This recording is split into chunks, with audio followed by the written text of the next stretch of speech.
Now, Pete Prisco gave each team a grade for that draft, as he does. The best grade, an A+, which is rare, an A+ to the Patriots. The worst grade, he didn't even go D. The worst grade was to the Texans, a C-.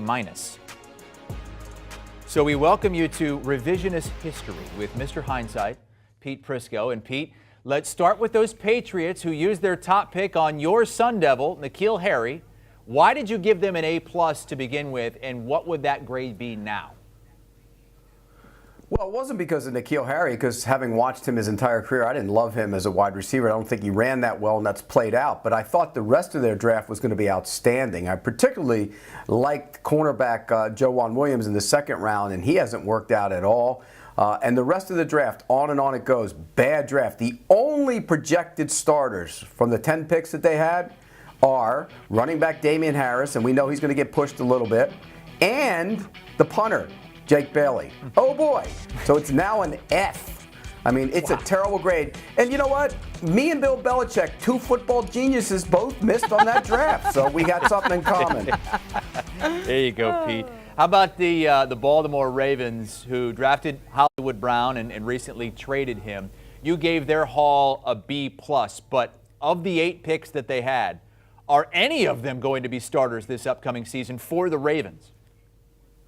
The only possibility is second-round pick Jalen Ferguson, a pass rusher, and he's done some things as a reserve, but he's not projected to be a starter right now unless he wins the job in camp. So you go up and down their draft, and I thought traditionally they do a good job. And that's surprising about both of these franchises, particularly this one, because they did not have a good draft. Now, Marquise Brown would be a starter. They traded him away to Arizona for a first-round pick, but Ben Powers has a chance to be in the rotation or maybe even win a job. But the rest of that draft, very disappointing for a team that usually drafts very well. We are regrading the 2019 draft with Pete Prisco. Pete does this every 3 years when you kind of know after those 3 years how the draft turned out, and Pete is regrading. You can find the entire list on CBSSports.com with explanations. Let's talk Eagles now.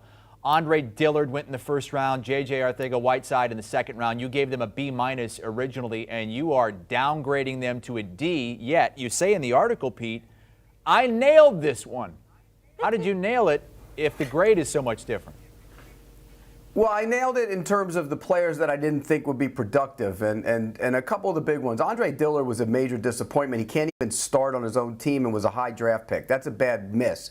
Arcega-Whiteside, the wide receiver, J.J. Arcega-Whiteside from Stanford, is a guy I didn't think could run that well. You know what they're doing with him now? They're moving him to tight end. Why? Because he can't run that well. The rest of the draft produced nothing. Miles Sanders ended up being a good, solid player, but nothing special. And so when you look at that draft class, it really gets downgraded after 3 years. It was a draft class that began with Kyler Murray going number 1 to the Cardinals, and you gave Arizona an A, despite not really liking the Kyler Murray pick, number 1 overall.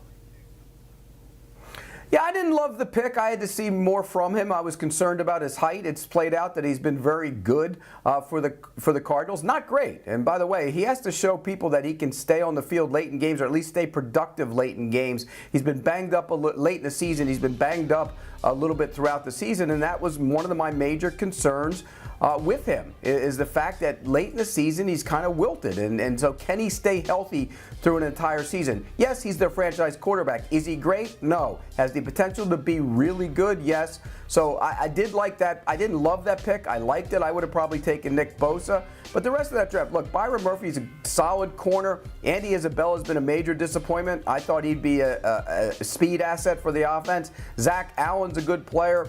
But then you go down all those other picks, and there's really not much there from that draft, and that's why I kind of pinged it coming back 3 years later. Yeah, we're pinging all these teams so far, but we're going to go to the other end, from downgrades to upgrades. And the 49ers got a C originally, but when you look back, especially at the top, Nick Bosa was their first pick, and Deebo Samuel, they got him in the second round.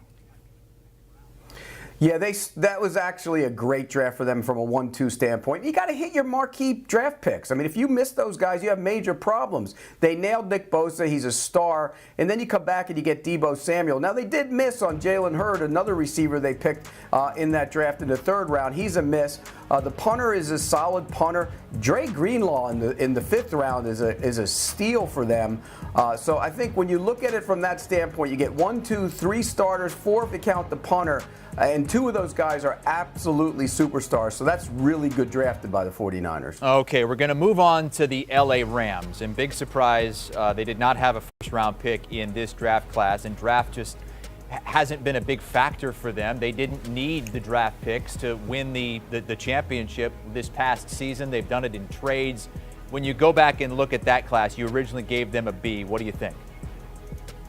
Well, you say they don't need the draft picks, but this is an example of why you need the draft picks. You can supplement your roster by drafting well late. Taylor Rapp was a starter all year. He got hurt. Nick Scott came in and played really well. Now they're compete for the job. Greg Gaines is a big part of their defensive line. David Edwards is a starting guard on a good offense, and David Long is a starting cornerback. You look at that group, I mean, my gosh, they had a heck of a draft. They got a bunch of starters, and that's why they've had success. If you're going to go that route and you sign a lot of star players to big money deals and acquire guys in trade, you better be able to draft down the line. And Les Snead has done a really good job. That group was a big part of why they won a Super Bowl last year. Pete, when's the next time we're going to see you on HQ? When I do my top 100, it's coming. It's coming. When, in like 8 weeks? No, You've been bragging about this long vacation for a long time. I want to see you actually take a long vacation for once, okay?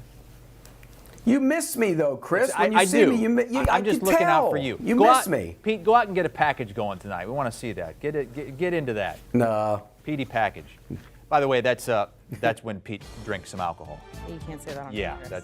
it's not the other thing. This is what the grades look like when he regrades the 2019 draft. And the Rams, Niners, Titans all get A's. The Patriots, who had the best grade, A+ originally, get taken down to an F along with the Bears.